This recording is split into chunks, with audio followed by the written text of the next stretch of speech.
Okay. So a parametric. So to this point in your math career,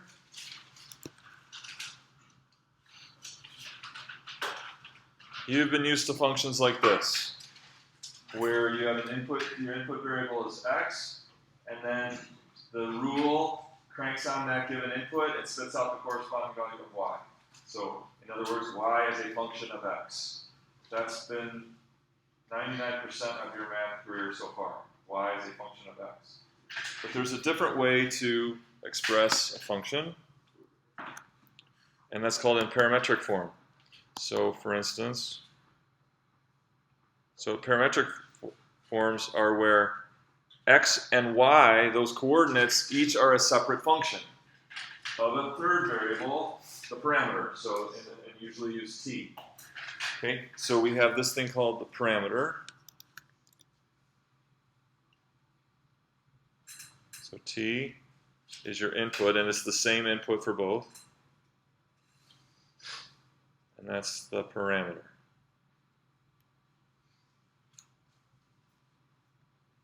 So rather than the one coordinate being expressed as a function of the other coordinate, in other words, y is a function of x, you have each coordinate, x and y, each expressed as their own function of a new variable called t.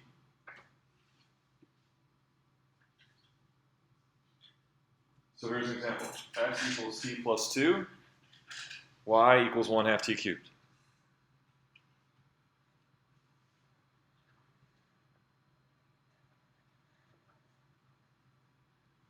So this is a graph of x and y still, so you can still get your x-axis and your y-axis, but you have this other variable in the background, t, and as t changes, for every new value of t, you get an ordered pair of x and y. So for instance, if t equals 1, what ordered pair does that, for this particular function, what ordered pair does that give you? If t equals 1. 3, 1/2, which is 3 1/2 right there. So this is the graph of that parametric function in x and y. So this is still x, and this is still y.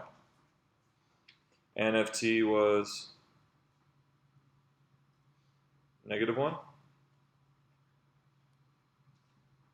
you'd have the ordered pair 1, -1/2. And that would be here. And if t was, let's do one more example. If t were 3, what do you have? 5,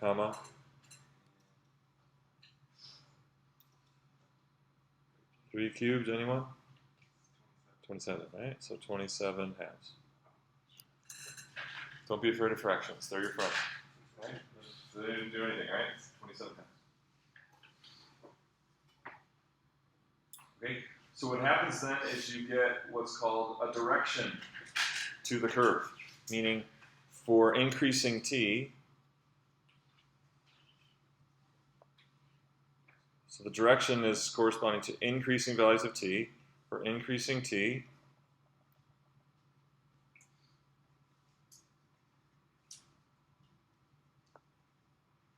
the points are plotted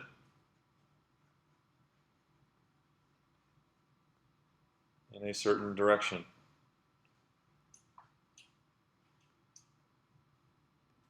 In a certain order.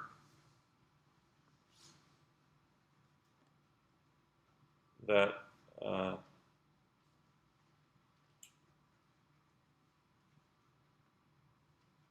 results in direction. Okay, so for instance, in this curve, we're looking for increasing t. It'd be -1, then 1, then 3. So -1 gave us this point, and then 1 gave us this point, and then 5, 27 halves is kind of not being shown here, but it's up there. So is the direction of this curve up and to the right or down and to the left? Right? That would be the two possibilities. It would be up and to the right or down to the left, which would be up to the right, because for increasing t, you get points that are swept out up and to the right. So then you can put little arrows on this if you want. So this is what we call the direction of the curve. So how do you name this curve? Just by the two functions?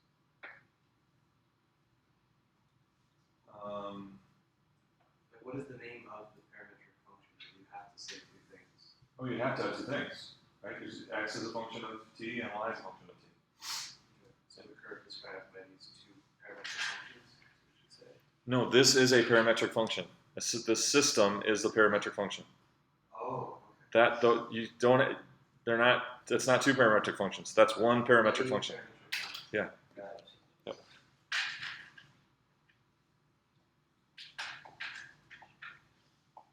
So it's the direction of the curve.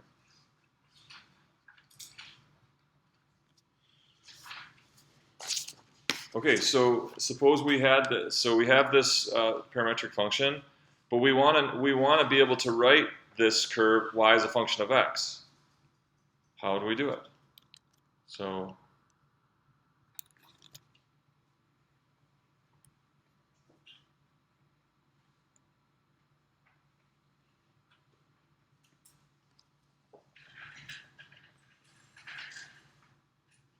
we have y as a function of t, but we'd rather have we want y as a function of x. So it's like we want to eliminate the parameter and just get what this curve is in terms of y in terms of x. So where you know t is equal to x minus 2. Okay? So he's seeing that. So this is going to be the basis of that y equals f of x. So if we just got what t as a function of x was, we would have it, right? And what is t as a function of x? X minus 2. T equals x minus 2, right? So if t is x minus 2, then I can just take that and put it in there, and that will give me y as a function of x. Do you see it? So y equals 1/2 x minus 2 cubed. And that's what this curve is. But since t is gone, this idea of direction is gone as well. You just have the points, right? You just have the points. Unless you thought of, so for x increasing, y would be increasing. So for x, you can from left to right, y goes up. It's an increasing function. So why write a parametric series or function and you just have another function? I'm so glad you asked. What did you say the f of t and g of t are called? What's the word for that? A parametric function. But there's no that part is the x part of parametric function and the y piece of parametric function. The y component, x component, whatever. Did I say that? Did I call it something? No, we just want to. Yeah, so this together is the parametric function. This together is a parametric function. That Yeah. So f of t would be like the parameter. That was no, t is the parameter. okay. T is the parameter.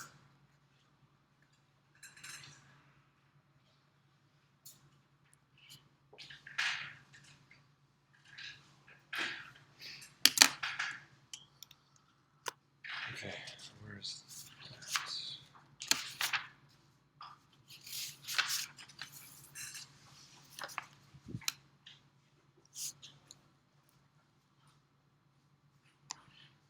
Okay, so why not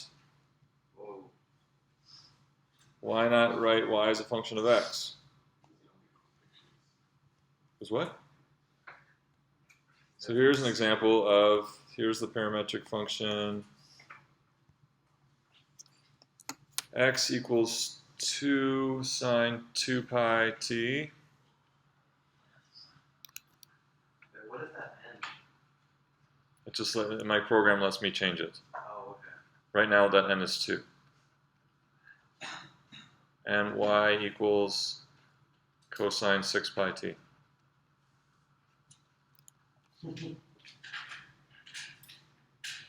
So why don't we just write it y as a function of x? What's that?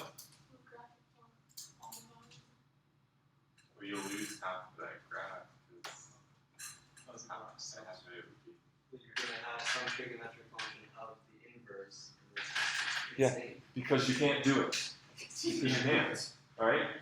You can't, and if you could, it would be a lot uglier than that. This is really clean, right? The x function is very simple, not complex. The y function, simple, not complex.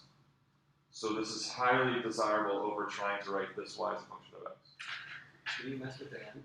What's that? Can you mess with the n? Yes. So let's see some other examples of parametric functions. Here's Not easy to function, right? so that's if y n equals 3. What is that? Well, that's just if they're both 6 pi. So That's so cool.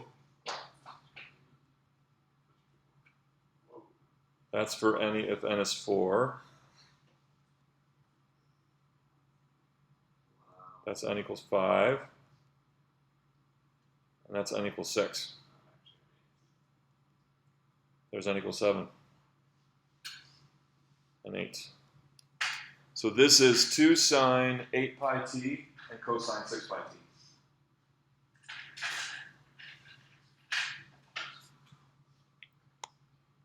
So at one point there are 5 values of y for every x. Right, because of the cyclic nature of this parametric function is based on sine and cosine. Yeah. So for we know they're cyclic, right? So for different values of t, you're going to get the same x, right, over and over again. And then, but then that would give you a different value of y.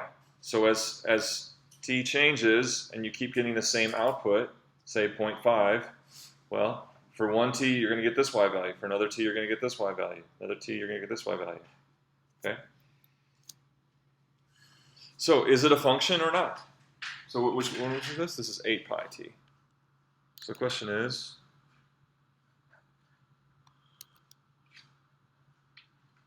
That's not a function. is it a function? No. He says no, why not? For it to be a function, for every input, there has to be exactly one output. Okay. So for every input, at most one output, right? So why isn't this a function? Because for every input, there's multiple outputs. Maybe. One input is t, there's still. What'd you say? So there's still only one output when input is t. Good. Yeah, so it's a function if you, see, you're all saying for one input is every output, but you haven't specified what the input and output is. So when you're saying it's not a function, what are you thinking the input and the output is? If you're saying it's not a function. X and y, right? So if the input is x and the output is y, then yes, this is not a function. But if the input is t and the output is an ordered pair, so if you have an input t, if your input is t, and your output is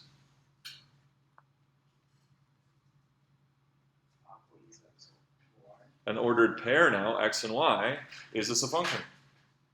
Yes. Is it a function if the input is t and the output is the ordered pair taken together? Okay, well, what about this point right here?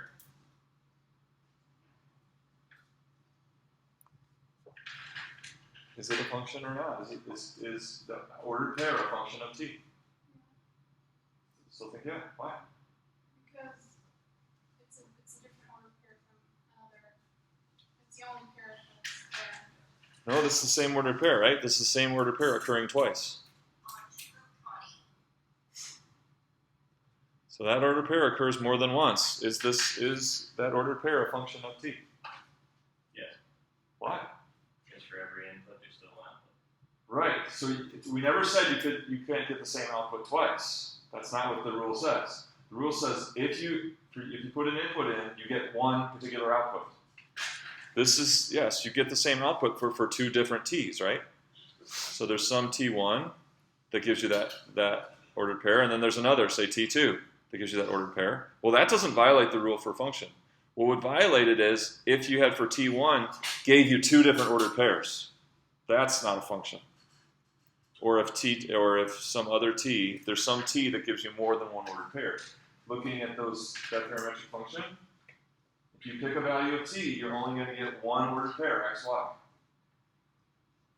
Now, another value of t may give the same ordered pair, but every value of t just gives one ordered pair. So yeah, that's a function.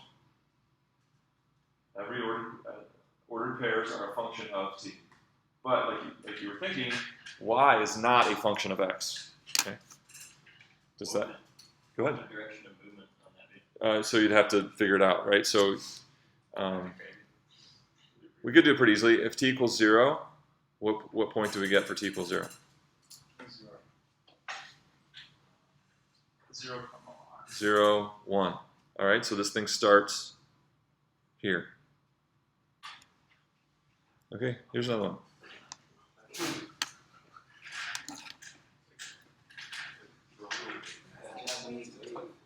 Okay, so up there you can see what this is. X equals t cubed minus 3t squared plus 1, and y equals negative 2t to the fourth minus 3t squared plus t minus 4. Okay, so let's write this one y as a function of x. Are you recording? Yeah.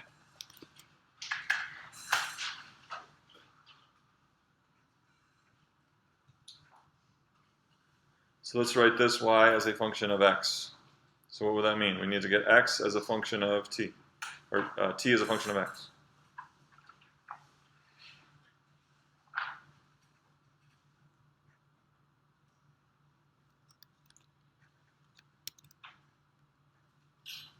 Okay, so here it is. X equals t cubed minus 3t squared plus 1. We want to solve for t as a function of x. What do you think? So we want to be able to write this as t equals something with x's. And then we're going to take that and plug it into this, and we'll have y as a function of x. So how about that? Can we factor that? Even if we could. So suppose we can factor it. We need to isolate t. Is that going to help? No. So this is, no thanks, right? Wait, what? Wait, what? Why is it not going to help Factoring? if we can isolate t? No, factoring doesn't help isolate t. Oh. It just spreads the t's out. Yeah, exactly. So I'm not saying this is not equal to this. I'm just showing you a factored form of t. That doesn't help you solve t So with what do we respect. do? What's that? What do we do? You leave it as a parametric function. Okay. Yeah. So it's another example of, here, these are two pretty basic polynomials. This one's degree 3, degree 4 polynomial. Describes this curve. But writing this as y as a function of x, very undesirable. What happens at the bottom? What's that? What happens at the bottom? Does it just go forever? Or does it just...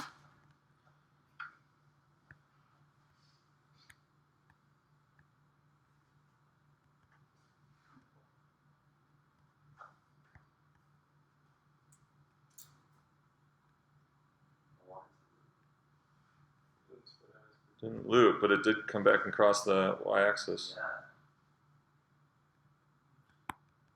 So why did people start thinking this way? Because it puts an emphasis on ordered pairs. You know, it puts an emphasis on the ordered pairs of a graph rather than, you know, it's just a different way of thinking about a graph. Can you do parametrics in 3 dimensions? Definitely. Yeah, you'll be doing lots of that in Calc 3. So in terms of Calc 3, series will be less important. This will be very important in Calc 3. So this stuff that we're introducing today is the forum for like more than half the course in Calc 3.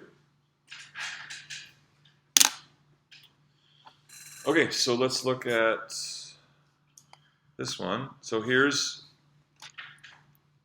one where x equals,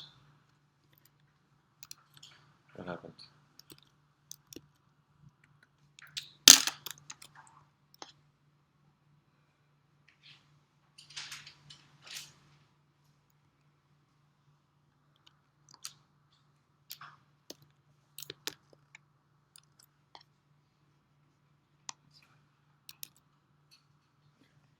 So here, x is 8t minus 3.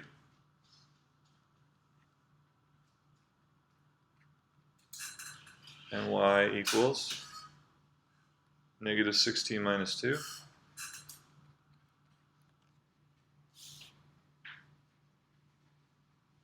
And what do you notice about both of these separate functions here? The x and the y function? What do you notice about those? Same degree? Some degree. Okay, and more specific, they're both the same degree, but what specifically? They're both linear. Both linear, and so if you have both of are linear, you might suspect that then you get a line, and you do. Okay.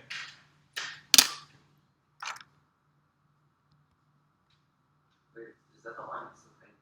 Yeah. Don't worry about that now. Okay, so so we want to write y as a function of x. So what do we do to do?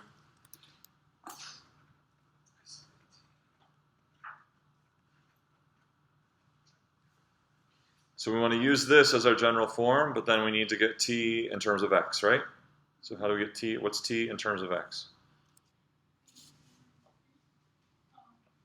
X plus 3 divided by 8. We're going to add 3, divide by 8. So t is going to be x plus 3 over 8. Hopefully you can do that in one step.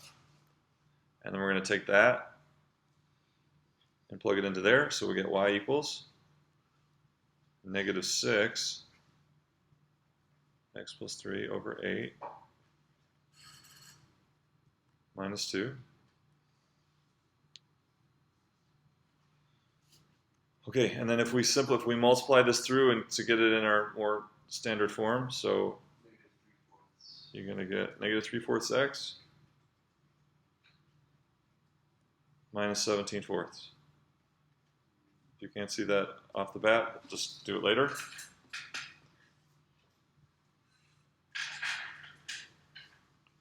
Okay, so let's suppose that we started with this, okay? So this is right, this is mx plus b form. Suppose we started with this and we wanted to write this in parametric form. So this is the other way around. What? So write in parametric form. I don't even know where to begin. Okay, so there would be nothing to indicate. So when you look at this here, there'd be nothing to indicate 8t minus 3 or negative 6t minus 2, right? There's nothing there that you see that relates back to that. So let's just forget about that.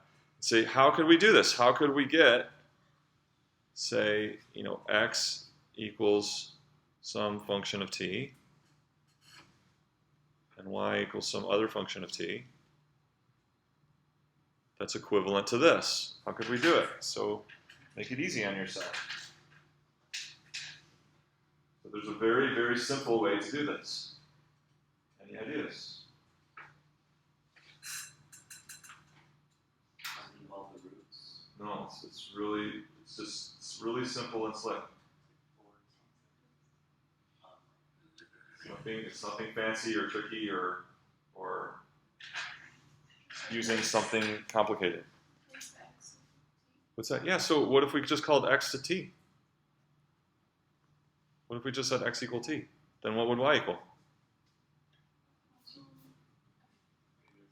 Negative 3/4 t minus 17/4. Done. So that's a totally legitimate way to write this parametric. So a parametric function for y equals negative 3/4 x minus 17/4. So is it the same function as the one we started with? Yes or no? Is it the same or not? But I don't know what we've accomplished. What's that? What have we accomplished? We just wrote this in parametric form. Split it into two functions? We wrote it in parametric form. We wrote it as a parametric function. Okay. That's what we accomplished. Okay, so question, is this the same or a different parametric function than this one? Same or different?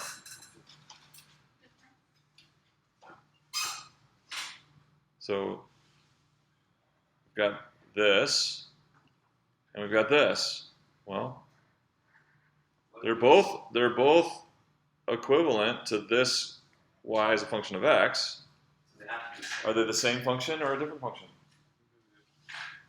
What if we just take our f of t, multiply it by 8, subtract 3, and see what happens to the y? We do the same.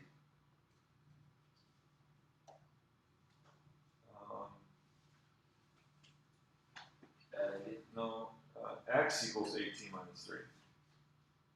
In that function up there. So the question is, are they the same function or a different function? Well, they're both equal to the same thing. They're the same.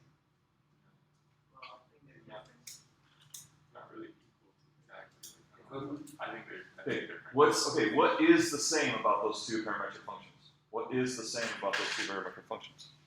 They're both part of GOT.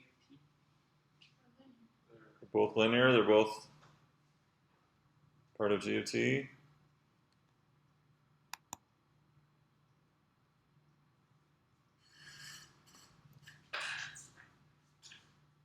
They're both equivalent to, in a sense, they're both equivalent to y equals negative 3/4 x minus 17/4. So then what's the same about them?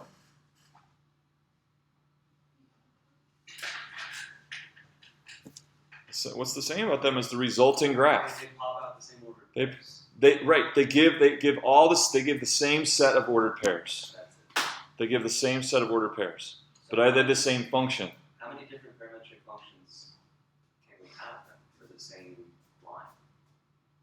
Like, is it infinite? Yes. Yeah. So there would be an infinite number of ways to write this line parametrically. Okay? For every function or just for lines? For every function. So if you say they're not the same function, but they get the same ordered pairs, is that what you Yeah, so why are they not the same function though? Why are they not the same function? Totally different. But Right, so here if I get 2 equals 1, what ordered pair do I get? 1, which is? You can do it? Negative 20 5. Negative 5. Right? And what about t equals 1 up here? Will we eventually map all the same points? What about t equals 1 up here? 5 minus h. 5 minus h. Oh, so they have different directions, do they? Okay, so we got t equals 1, and this one gives 1 minus 5, and that one gives 5 minus 8. So they're a different function in that the same, so you're going to generate the pairs differently for the same input. But they're the same in that you're going to get all the same ordered pairs eventually. And you're going to get that line, y equals negative 3/4 x minus 17/4. So can that change the direction of the line? It could, but in this case, it's not. So watch. So here I'm showing you for the different t's.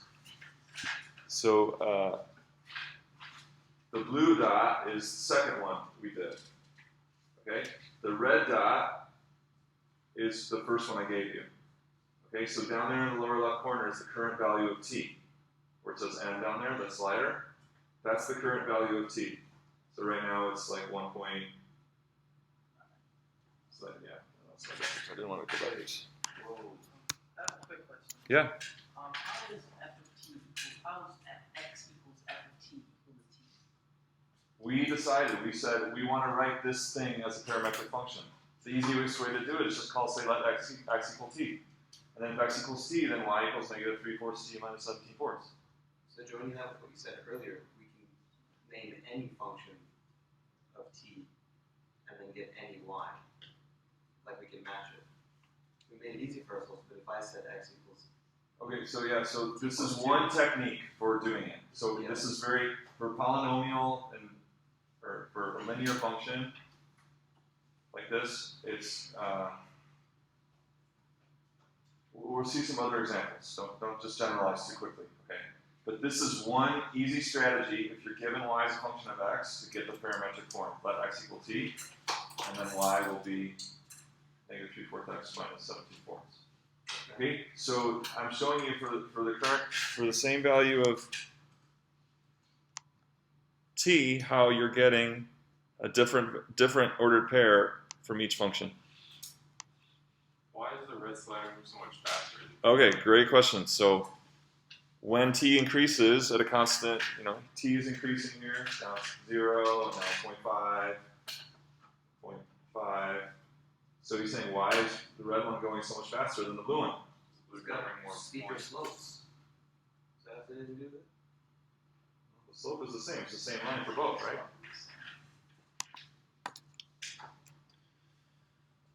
So what's happening for the same change in t, we're getting a different change in x on the first versus the second parametric form.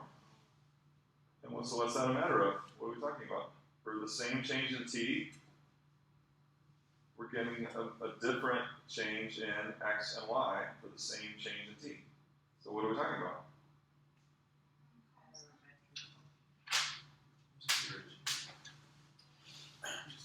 For the same change in t, I'm getting a different change in x and a different change in y. What is the principle of this?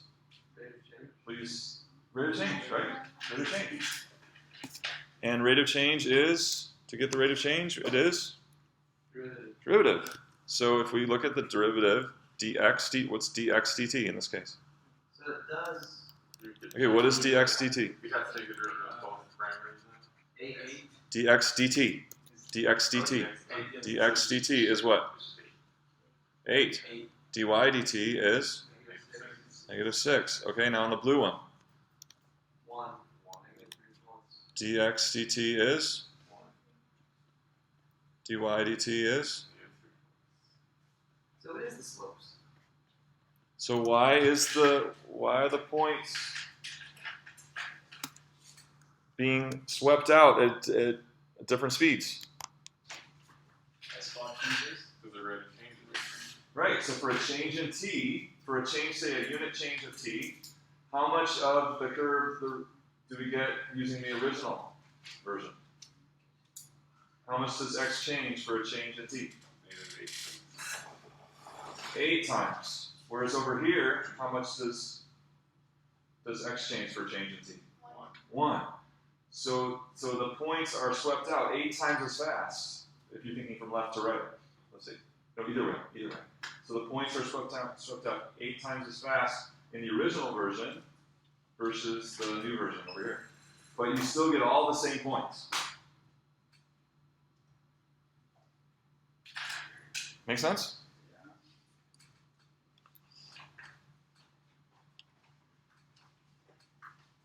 Why is the triple on bottom between rate 2 and plus 2? What's that? Why is the triple? Because that's how I chose to show it. That's what I'm showing. That's just the program. I could zoom out and show more if you want. Okay, so we got to look at, let's go back and look at this. This one for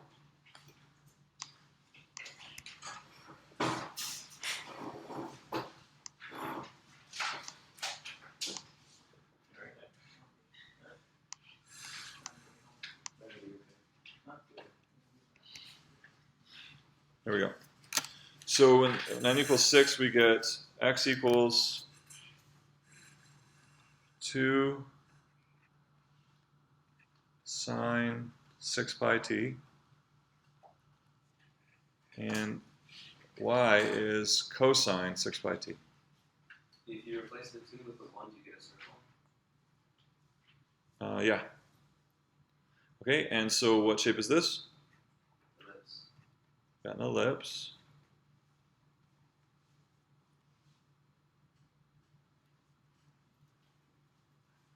So now we want to write this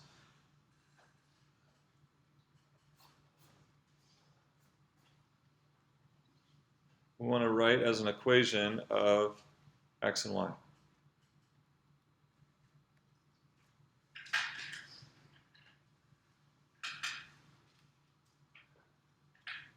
So solve the first equation for t and get something with inverse sine, and then plug that into y, so we have y equals cosine of 6 pi times something with inverse sine in it. What do you think? No. Sound good? Sound pretty? No, it's kind of ugly, right? Can you do triangles? Okay, triangles. I guess you can think of it that way. But so what we need is a way of combining these to eliminate t. We want to combine these to eliminate t and just leave something that relates x and y. So what do we have? Remember from your trig, what do we have that relates, that we can combine something sine and cosine? So would it be x over 2 would equal like something over something? X over 2 would equal? How about tangents? Opposite over, I thought this would be t. Okay, so I like that. X over 2 sine and y equals cosine 6 pi t. So what do we have to combine these and get rid of t? What about tangent? Well, tangent would keep t. It would be tangent of t. So what's the goal here? Get rid of t. We want to relate x and y. Because we don't want to solve t in terms of x and get something with sine inverse and plug that into some cosine. That's ugly, right? Is it sine plus cosine? So what is our, it's like the most basic identity we have. Okay, so what do we know? We know that sine squared theta plus cosine squared theta equals, and notice no thetas here. Oh, nice. So, but we got it. So they got to match, right? So what you're putting into sine has to be what you're putting into cosine. Do we have that? Yeah, we have the exact same thing. We're putting the same thing in for sine and cosine. So we can apply that. We can say sine squared of 6 pi t plus cosine squared of 6 pi t. We know that's true. Well, what is sine squared of 6 pi t equal to?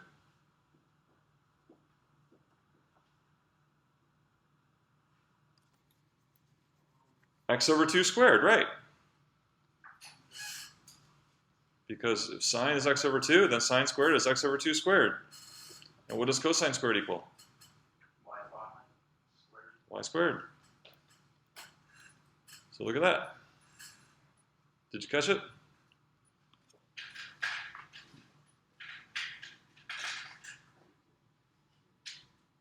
So I just basically squared them each and added them together, and we know that equals 1. So if that equals that, then it would be that squared plus that squared equals 1. Because that squared plus that squared equals 1.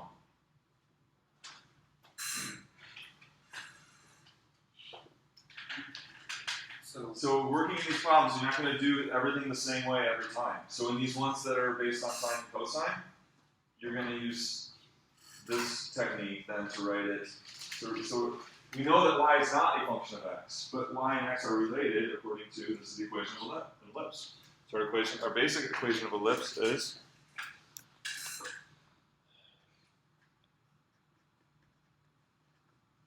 x squared over a squared plus y squared over b squared.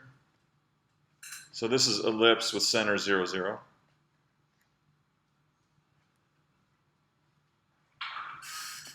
Where a is this distance here. It's called the x directrix, and b is this distance here. Directrix. Directrix. Where does it change its origin? Like x minus. You'd have it like x minus k h squared and y minus k squared changes the center. So we see that a value here is 2, and that's that distance in the ellipse 2, and then the y value is 1, and there's that distance 1. So what would this question read? So like, given the parametric function, write. Yeah, so write the equation of the ellipse in terms of x and y. So in terms of x and y. Mm-hmm.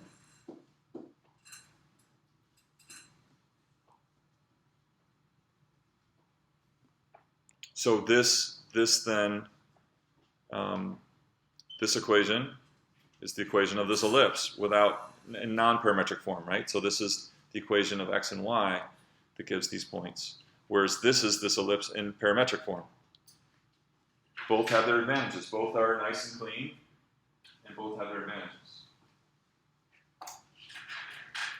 Okay, so new example. How do you glean the width from the equation? This value, so a is 2, right? So in ours, a was 2 and b was 1. And so that was the 2 and the 1 Was it 2 across? Yeah. Okay. from the center. Okay, cool. Thank you. So yeah, so this is a equals 2, b equals 1. So new example.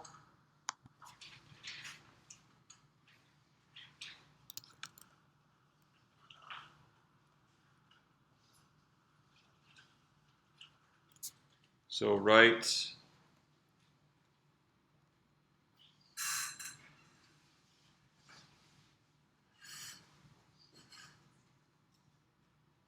in parametric form.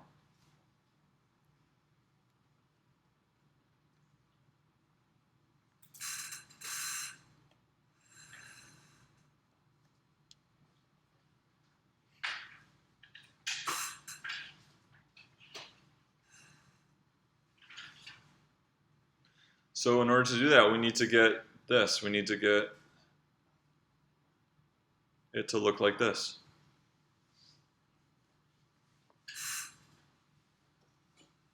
Okay, and then we can set this equal to cosine t or sine t, and then this one equal to sine t, and it will still make that true. So we need to write this thing, we need to get this in the form of something squared plus something squared.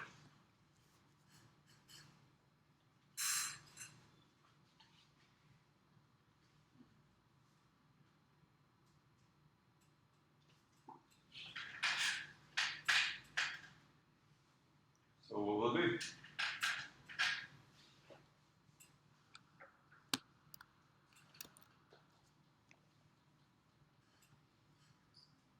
Too easy, right? So what is this as something squared? What is it? 4x. 4x. And what is this as something squared? Y over 3. How do you know that the x? So then x equals, How do you know that the x corresponds with cosine? we're getting there. So x equals 1/4 cosine t,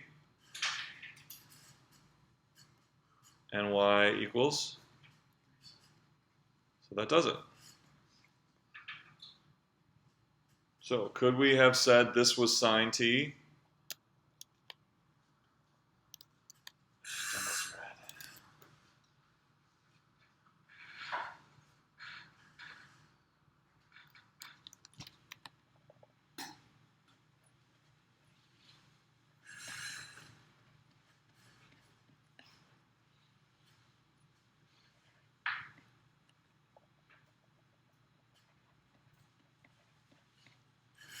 So could we have made, he's asking, could we have made this sine and this cosine?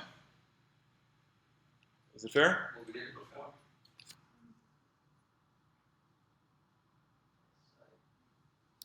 Yeah, sure. Because it's still, then it'd be sine squared plus cosine squared equals 1. So we can make this equal to sine, and this equal to cosine, and this just would be a different way. We've seen there's more than one parametric function for the same curve. So this would be x equals what? 1/4 sine t, and y is 3 cosine. So let's open the window here. I hate that. So what did we have? I meant to do that.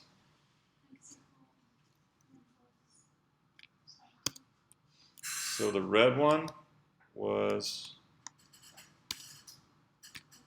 1/4 sine t and 3 cosine t. And then the blue one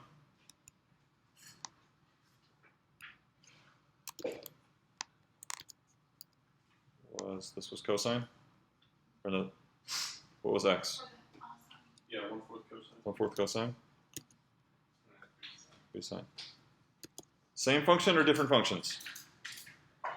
Those same parametric functions or different? They're gonna be different. They're different, but they give the same ordered pairs, so you're going to generate the same ordered pairs. They're different functions, because for a given value of t, you're going to get a different ordered pair.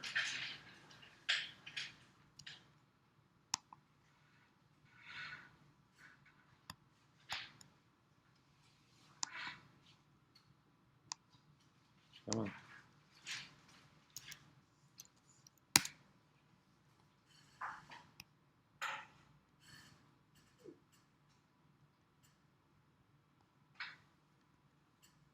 So if I turn the blue one off, we should see the red one. So they're the same. Are you interested Sure.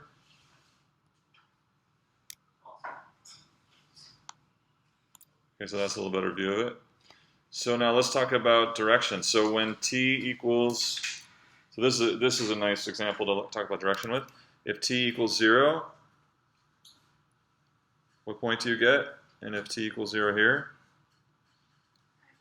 0.3 and 1 0. and then we'll do t equals pi over 2.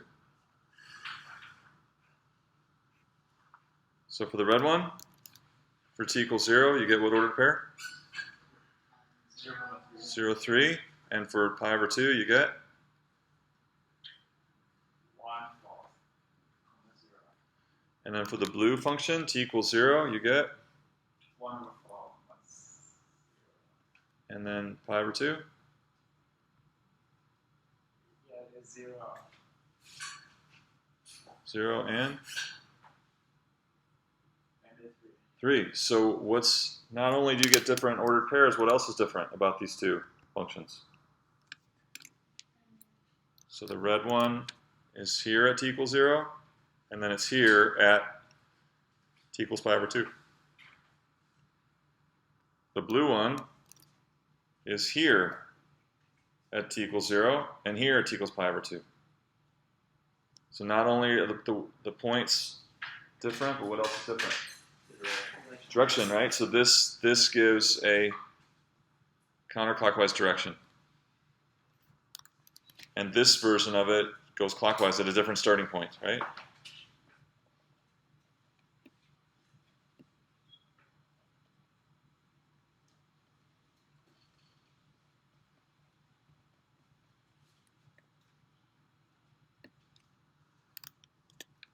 But here t equals 0, and here t.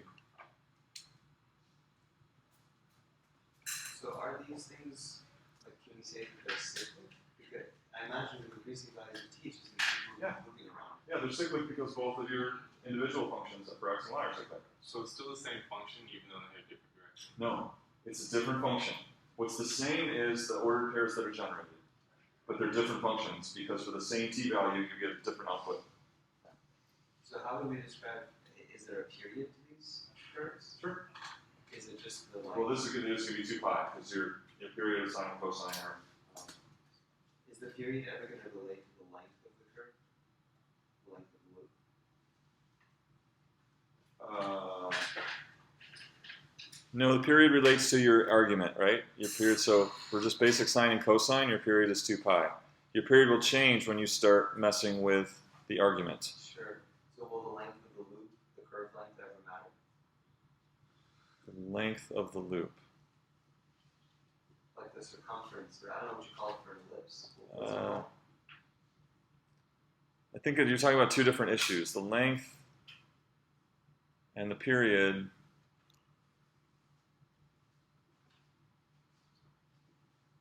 No, because you can change the length by changing the y and x. So if these were large values, you'd have huge. It might be much bigger. And it had nothing to do with how fast we move. Right. Well, no, it would have everything to do with how fast it's going. The period stays the same. Oh. So it would make it around for the same change in t, but around a much bigger. So you kind of it's two different things.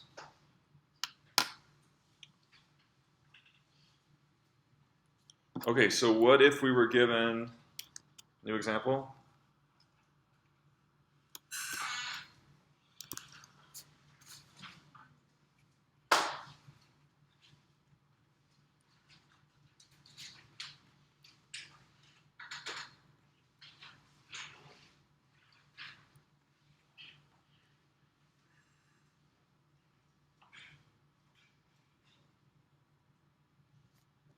Can you write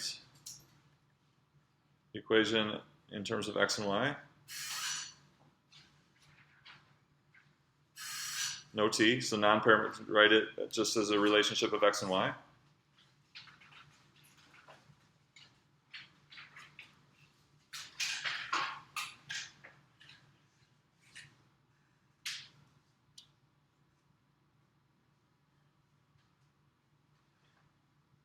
What's going to be the key to doing that? What's the key to doing that?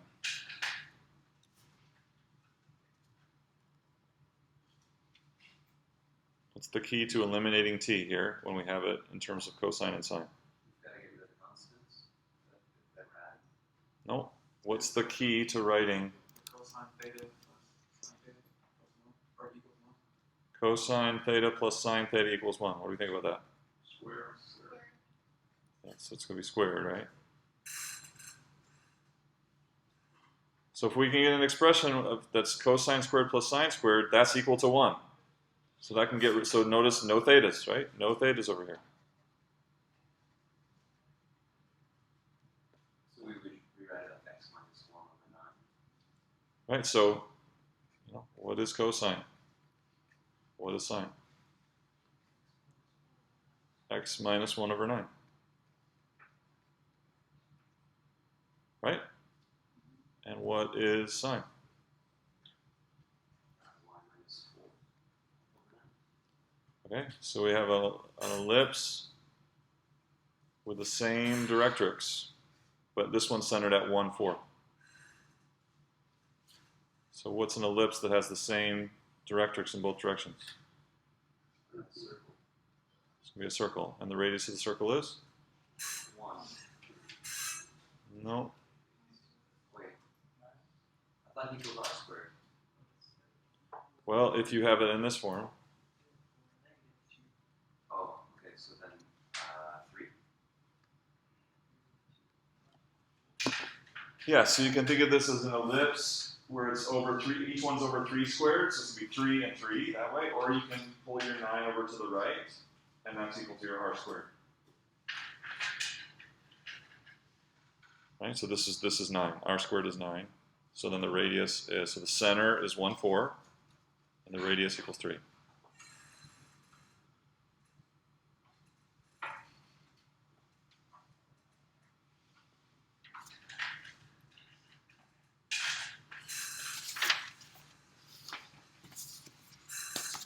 Okay, so let's go back to the wave function and talk more about derivatives. Questions on that example?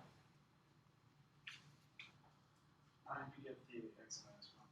X minus 1 divided by 9. Okay, because I'm applying cosine squared plus sine squared equals 1. You just solve it for cosine. All right, so I need cosine squared plus sine squared equals 1.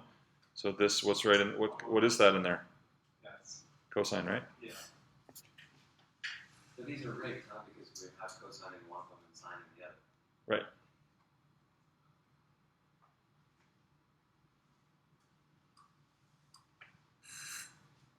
What if you had sine in both? Could you do it? Yeah, we just have to rewrite cosine as in terms of sine, wouldn't we? You could just write sine is what, x minus 1 over 9, and you could plug it in for sine. See that?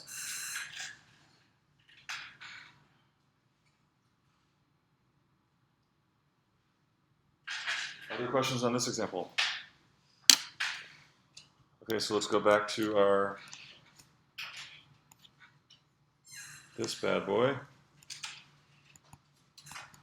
This is kind of a cool graph. So I want to find points where there's a horizontal tangent on this graph. I want to find points where you have a horizontal tangent. Differentiate. Okay, so I've got x as a function of t. Here's my x function of t, and y is a function of t that makes our parametric function. And I want horizontal tangent. So for a horizontal tangent, when t changes a little bit, what do you have at the point where there's a horizontal tangent? T changes a little bit, what could you say? What? Y doesn't change. Okay, so we got x doesn't change and y doesn't change. There's Wait, one of you those said two. horizontal? For a horizontal tangent. Then Y doesn't change, my bad. For a small change in t, Why doesn't change? y doesn't change. So how can we show that, how can we represent that mathematically? For a small change in t, y doesn't change.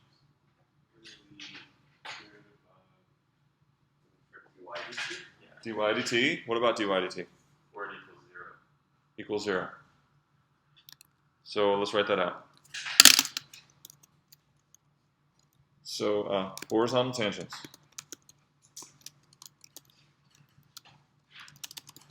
What we're really saying is for a small change in t, we want y to stay constant. Is that what I heard you guys say? Do you guys agree with that? And that would be represent our horizontal tangents. And so mathematically, what is the equivalent to that mathematically? dy dt equals 0. He wants dy dt equals 0. Agree? Yeah, that's it.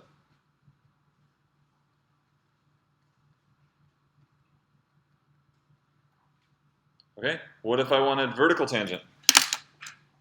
dx dt.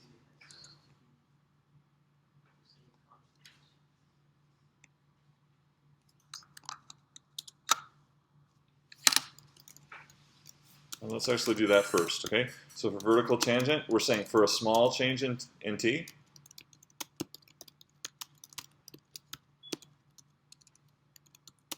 what? We want x to stay constant.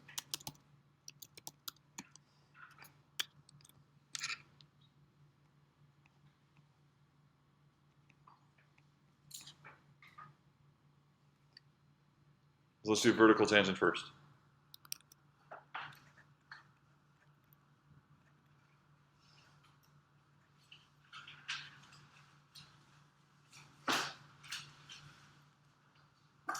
So if we want x to stay constant for a small change, so t is going to change a little bit. We want x not to move at all. That's going to be our vertical tangent. Mathematically, that's equivalent to vertical tangent. The derivative of that equals 0. dx d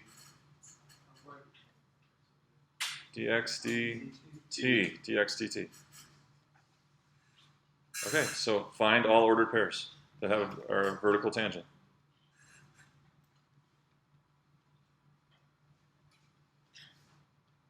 I'll leave this to you.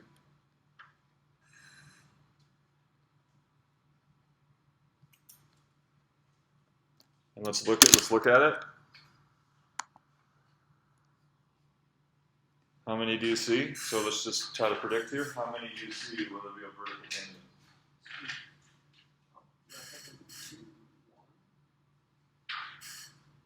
I heard 1 and I heard 2. But if you take the derivative of that, then No, I'm talking about prediction from the graph. from the graph.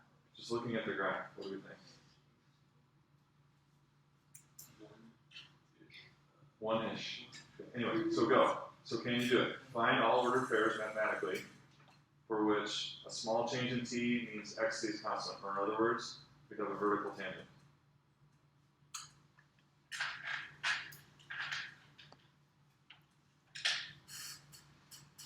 What about 0 and 3?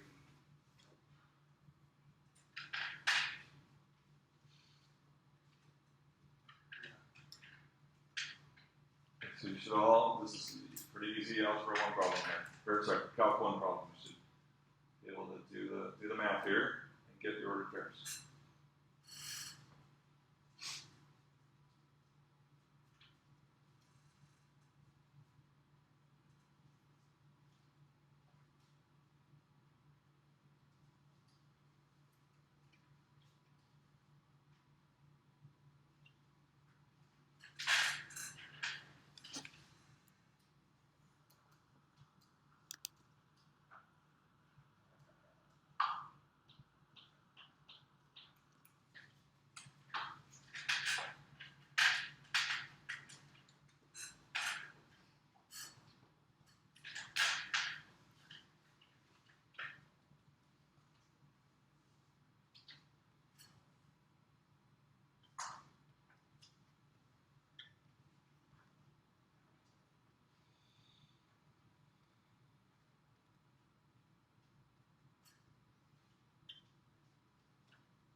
t values are not ordered pairs, right? That's the value of the parameter. How am I going to get the actual I asked for ordered pairs? Plug those values back in. I have 1-4 so far.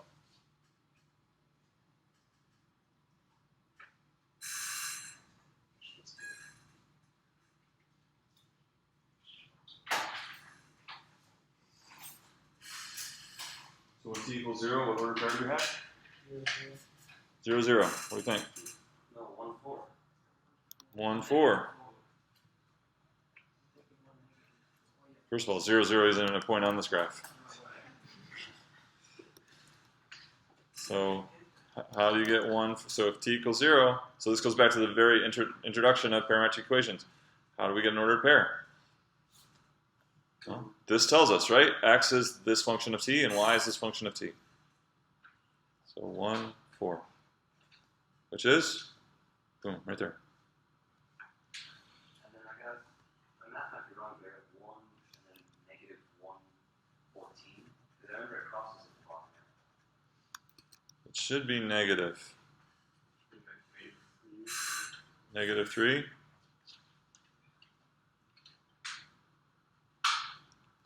Negative 12 minus 12 and 8. Yep, I agree with that. Negative 3. What is this? Anyone got this? I got negative 114. But Negative 114. yeah, Anybody else?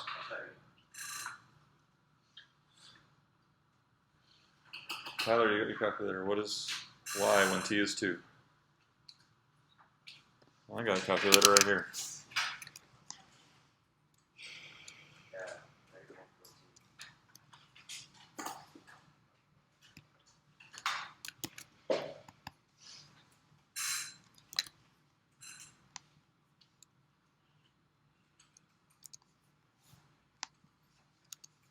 Easy math, right? Something wrong? 2 to the 4th minus 3, 2 squared plus 2. Well, it's negative. I get negative 18. You got that too? Negative 18. You said negative 100. No, it's isn't it 3 to the 4th? No, we're using 2. T equals 2. T equals 2. Oh, I got T equals, how'd you get T equals 2? I got 0 and 3. Okay, so 1, 4 is, let's zoom in on this right here. Okay.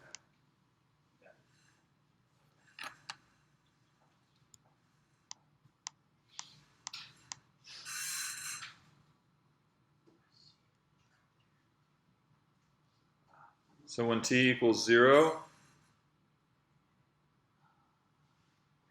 there it is. So you can see it's real small up here, but you can see t. I've got it set to t equals 0, x equals 1, y equals 4. There it is. And that's our vertical tangent.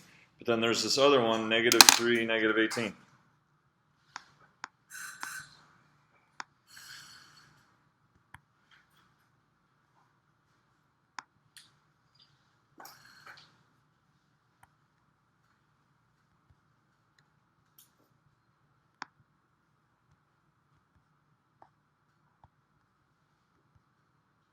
So you notice it's bending. It's bending down here. It's going to start. It's going to bend back here at negative 18. It starts to bend back. So right there.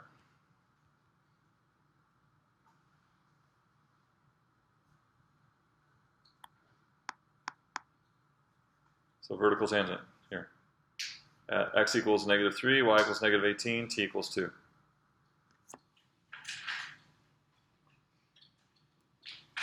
So then for horizontal tangent, we won't do it, but let's just talk about it. So let's go back to the original graph here and try to predict how many horizontal tangents should we have. Well, how many solutions are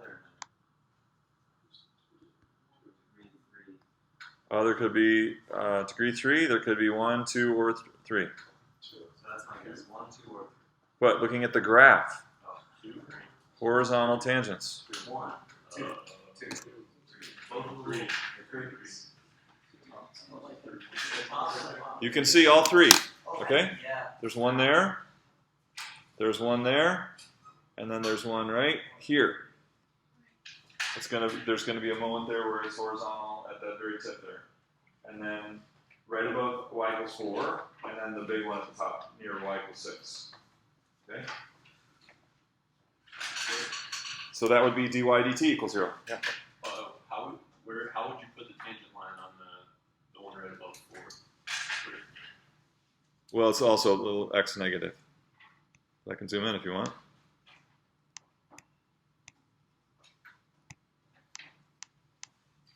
So right here, there's a horizontal tangent right there.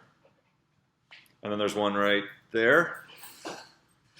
And then there's one there. So if you do dy dt equals 0,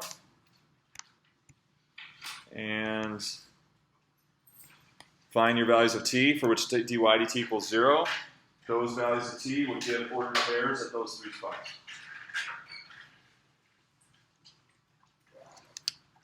Okay, what about at t equals 1/2? Or sorry, t equals negative 1/2. So new question here. So at t equals negative 1/2.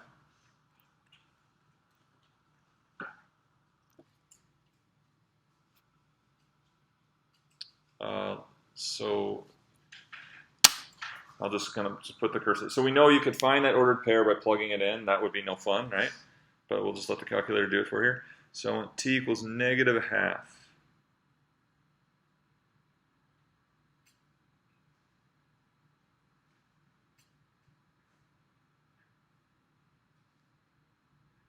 Come on.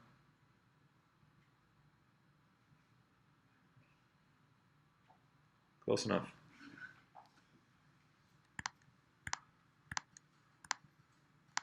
So what about, how's it not on there?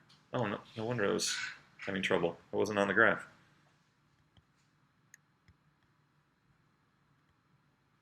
What the heck? I think it's Why is it doing that? I've never seen that before in my life. What is going on? No. Oh, okay, yeah. So it's the way it graphs. That's true. It's the way it graphs these parametric functions. It graphs them kind of in a chunky way, like one point at a time. So that's why it's. So if I do this, this will be better. If I go, it's because I'm showing so much of it from negative 10 to 10. So if I show from negative 2, say to 0. Should be better.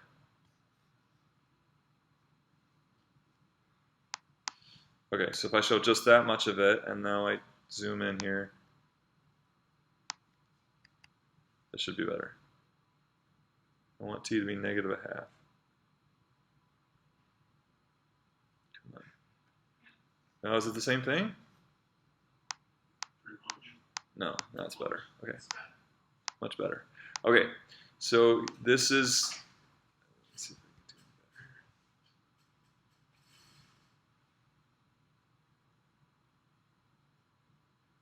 it better. Oh, I had it. Come on. There we go. That's the best. All right. So here's t equals negative 1/2. So what is dy dx here? It's negative 1.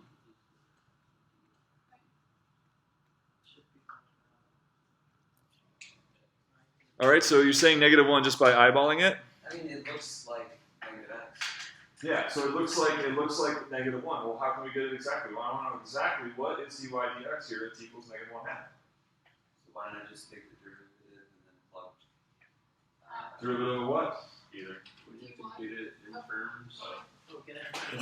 We've got dx dt and we've got dy dt. Oh man, do we need some like composite function? We know dy dt. What's that? dy dt is, you guys found this, negative 8t cubed. Or no, we talked about it. Negative 8t cubed plus 6t minus 1. And we know dx dt is 3t squared minus 6t. But I'm asking about dy dx. How much does y change for a change in x? I have no idea. So you just divide it. try it. What's that? Just divide it. doing this Like a first. rate of change. No way. Can you do that? Yeah, so if this is how much y changes for a change in t, and we have the same change in t, and this is how much x changes, then dy dx is just going to be the ratio of those derivatives.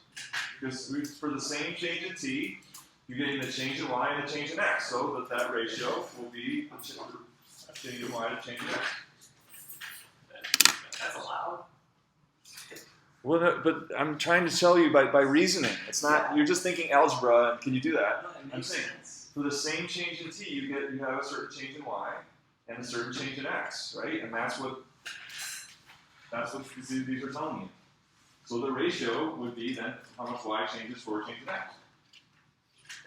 So how did you know that at that point the dt would be the same? No, I'm choosing dt to be the same. You know, dt is the same little bit of amount of change. Make dt the same little amount of change. Let's look at 1/2. Like that. This isn't dt. This is the value of t. Like, why did we look at that point? I picked it. It's the problem. Okay, point. The problem that I picked. Okay. Yeah. So, quick. -8 times -0.5 cubed. You can pack up while I do this. It's fine. Plus 6, but don't turn your brain off. -0.5 minus 1. Okay? Divided by 3 times -0.5 squared minus 6 -0.5. So -0.8. Does it jive with our Yeah, definitely. visual of this? So the question is, So a little bit less steep than -1. So a little bit less than -1 or -0.8. so you're just asking, what is dy dx